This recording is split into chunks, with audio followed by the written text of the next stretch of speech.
Hi అండి, welcome back to our channel. నేను మీ కుమార్ని. ముందుగా అందరికీ వరలక్ష్మి వ్రత శుభాకాంక్షలు. ఈరోజు మన కిచెన్లో వరలక్ష్మి అమ్మవారికి 6 రకాల నైవేద్యాలని చూపించబోతున్నాను. కొన్ని టెక్నిక్స్తో చేస్తే చాలా ఈజీగా చేసేయచ్చు. చింతపండు పులిహోర, కొమ్ము శనగలు, అల్లం గారెలు, పెరుగు గారెలు, రవ్వ కేసరి, సగ్గుబియ్యం పాయసం, ఈ ప్రసాదాలన్నీ కూడా అతి తక్కువ టైంలోనే చాలా రుచిగా అద్భుతంగా ఎలా ప్రిపేర్ చేసుకోవాలో చూపించబోతున్నాను. శనగల ప్రసాదం కోసం ముందు రోజు నైటు శనగల్ని నానబెట్టుకోవాలి. పులిహోర కోసం ఒక గిన్నెలో చింతపండును నానబెట్టుకోవాలి. నేను కేజీన్నర పులిహోర చేస్తున్నానండి. 40 మందికి ప్రసాదం పంచేటట్లుగా, కాబట్టి కేజీన్నరకి 300 గ్రాముల వరకు చింతపండును నానబెట్టుకోవాలి. అల్లం గారెలు, పెరుగు గారెల కోసం ఒక బౌల్లో 1 కప్పు మినప్పప్పును నానబెట్టుకుంటున్నాను. మొదటి నైవేద్యం చింతపండు పులిహోర. దీనికోసం ముందుగా అన్నాన్ని ఉడికించుకొని ఇలా ఒక పళ్ళెంలో ఆరబెట్టుకోవాలి. ఒక ప్లేట్లో ఇలా పోపుల్ని ప్రిపేర్ చేసుకోవాలి. స్టవ్ మీద కళాయిలో 1 కప్పు వరకు ఆయిల్ని వేసుకోవాలండి. ఈ ఆయిల్ లైట్గా హీట్ అయ్యాక కొన్ని ఆవాల్ని వేసుకోవాలి. ఆ ఆవాలు అనేది చిటపట్లు అయ్యాక ఇందులో కొన్ని పచ్చి శనగపప్పు, కొన్ని మినపప్పు, కొన్ని పల్లీల్ని వేసుకొని ఫ్రై చేసుకోవాలి. ఇవి వేగిన తర్వాత చిన్నగా కట్ చేసుకున్న అల్లం ముక్కల్ని వేసుకొని బాగా కలుపుకోవాలి. అల్లం ఇష్టపడలేని వాళ్ళు స్కిప్ చేసుకోవచ్చు. అల్లం వేయడం వల్ల పులిహోర టేస్ట్ చాలా బాగుంటుంది. కొన్ని ఎండుమిరపకాయలు చిక్కొని ఇలా వేసుకోవాలండి. అలాగే కొన్ని పచ్చిమిర్చిని కూడా పొడవుగా కట్ చేసుకొని వేసుకొని బాగా కలుపుకోవాలి. కొన్ని కరివేపాకుల్ని కూడా వేసుకొని బాగా కలుపుకోవాలి. ముందుగా నానబెట్టుకున్న చింతపండుని ఇలా ఒక జాలి గిన్నెలో తీసుకొని ఇలా కలుపుతూ ఉండాలండి. చూడండి, చింతపండు మగ్గు అనేది కిందకి ఎలా వస్తుందో, ఎక్కడ పిక్కలు ఉట్లు లేకుండా నీట్గా వస్తుంది కదా. దీన్నంతా కూడా బాగా కలుపుకోవాలి. ఇందులో తగినంత ఉప్పు, అలాగే 1 టేబుల్ స్పూన్ల పసుపు వేసుకొని బాగా కలుపుకోవాలి. ఒకవేళ మీకు ఆయిల్ చాలకపోతే కొద్దిగా ఆయిల్ని వేసుకోండి. ఇలా చింతపండులోని పసుపు వేసుకున్నట్లయితే అన్నంలో బాగా కలుస్తుంది. ఎలాగైనా వేసుకోవచ్చు, లేనట్లయితే అన్నంలో కూడా పసుపు వేసి ఉడికించుకోవచ్చండి. ఈ చింతపండులో పచ్చివాసన పోయే వరకు ఉడికించుకోవాలి. ఇది కాస్త చిక్కబడ్డాక ఇప్పుడు స్టవ్ ఆఫ్ చేసుకోవాలి. ఈ పళ్ళెంలో ఆరబెట్టుకున్న అన్నాన్ని ఒక డేల్సాలో తీసుకోవాలి. ఎందుకంటే కలుపుకోవడానికి వీలుగా ఉంటుంది కదా. ఇందులో ముందుగా ప్రిపేర్ చేసుకున్న ఈ పోపుల్ని ఇలా వేసుకొని మొత్తం అంతా కూడా కలిసే వరకు బాగా కలుపుకోవాలి.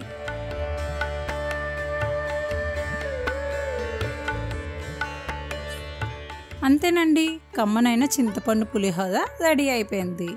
మీరు ఈ పద్ధతిలో చేసినట్లయితే గుడిలో ప్రసాదం లాగా కమ్మగా ఉంటుందండి. రెండవ నైవేద్యం శనగల ప్రసాదం కోసం ఒక ప్రెషర్ కుక్కర్లో నానబెట్టుకున్న శనగల్ని వేసుకోవాలి.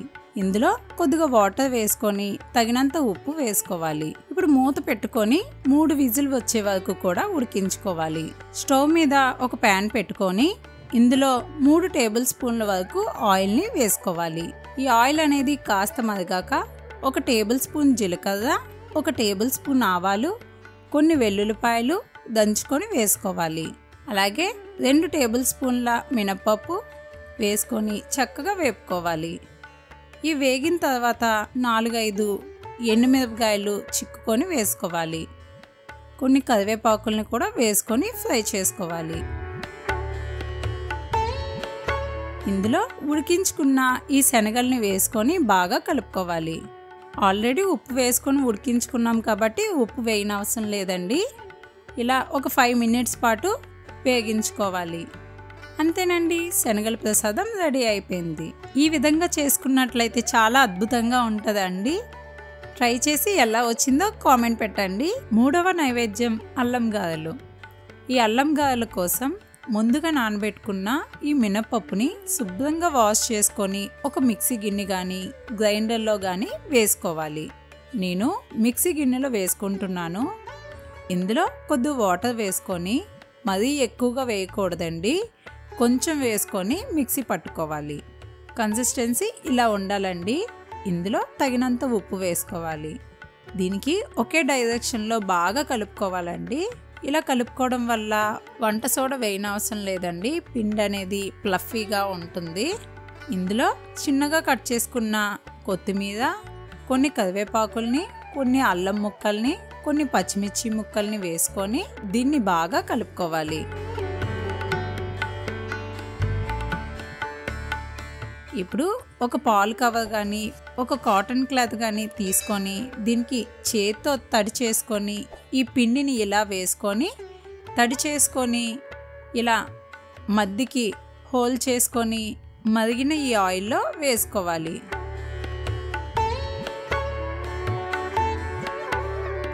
వీటిని చక్కటి కలర్ వచ్చే వరకు కూడా రెండు వైపులా కూడా వేగించుకోవాలి.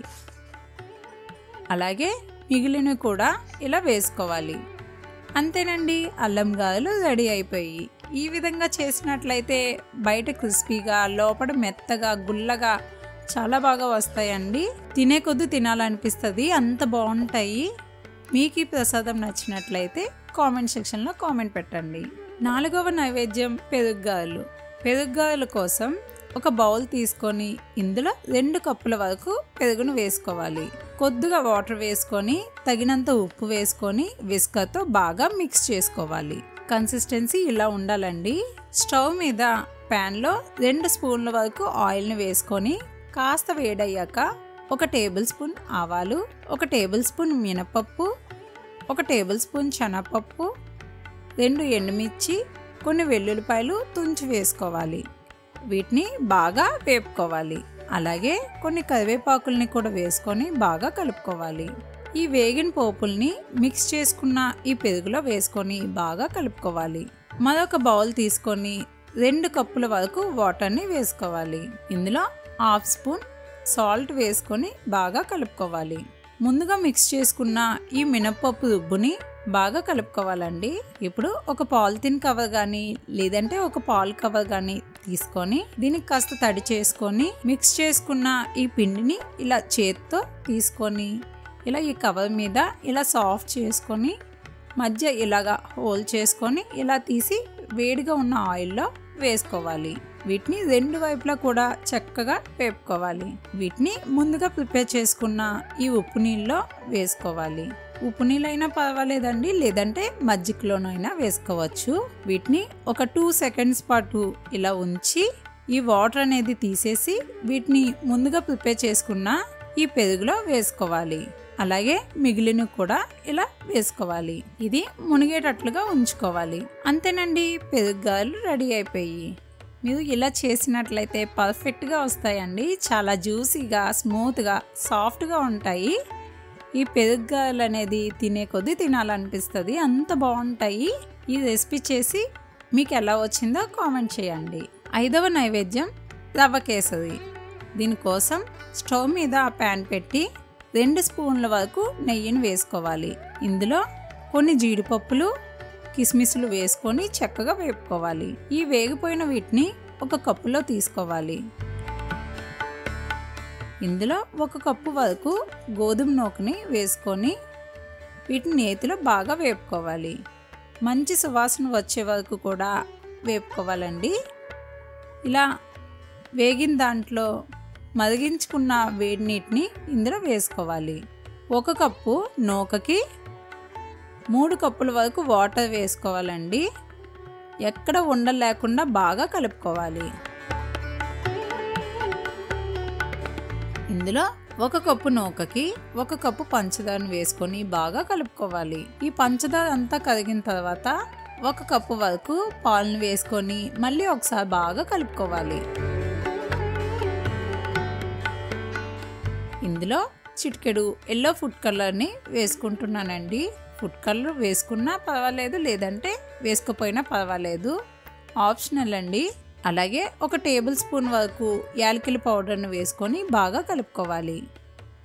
నేతిలో వేపుకున్న ఈ జీడిపప్పు, కిస్మిస్ని కూడా వేసుకొని బాగా కలుపుకోవాలి.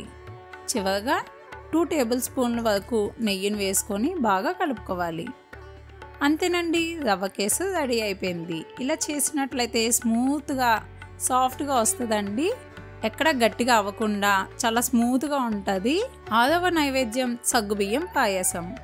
దీనికోసం ముందుగా ఒక బౌల్ తీసుకొని 3/4 కప్పు చిన్న సగ్గుబియ్యాన్ని వేసుకోవాలి. ఇందులో కొద్ది వాటర్ వేసుకొని శుభ్రంగా వాష్ చేసుకోవాలి.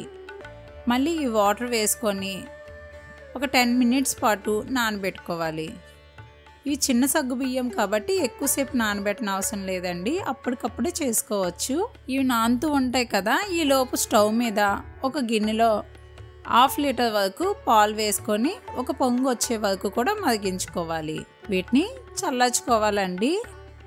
ఇప్పుడు ఒక కడాయి పెట్టుకొని ముందుగా నానబెట్టుకున్న ఈ సగ్గుబియ్యాన్ని ఇందులో వేసుకోవాలి. 2 కప్పుల వరకు వాటర్ని వేసుకొని ఉడికించుకోవాలి. ఇలా ఒక 2 మినిట్స్ తర్వాత చూడండి, ఇలా క్రిస్టల్ లాగా అయ్యింది కదా. ఇప్పుడు ఇందులో 1 కప్పు వరకు బెల్లాన్ని వేసుకోవాలి. దీన్నంతా కూడా బెల్లం కరిగే వరకు కూడా బాగా కలుపుకోవాలి.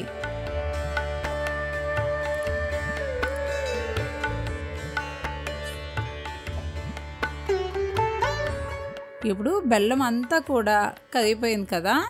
ఇలా కరిగిపోయి చిక్కగా అయిపోయింది. ఇందులో చల్లార్చుకున్న ఈ 1/2 లీటర్ పాలు వేసుకొని బాగా కలుపుకోవాలి.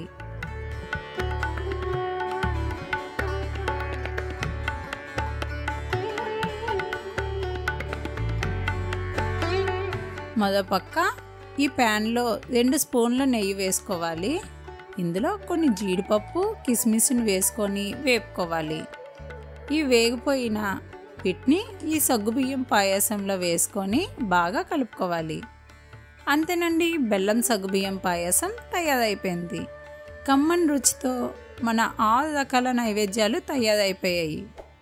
వీలైతే 6 రకాల నైవేద్యాలు, వీలు కాకపోతే 5 రకాలు, 3 రకాలు ఒకటైనా చేసి అమ్మవారికి నైవేద్యంగా పెట్టవచ్చు. సో ఫ్రెండ్స్, టుడే చెప్పుకున్న 6 రకాల నైవేద్యాలు మీకు నచ్చినట్లయితే మీ ఫ్రెండ్స్కి షేర్ చేయండి. ఎలా వచ్చిందో కామెంట్ పెట్టండి. Thanks for watching.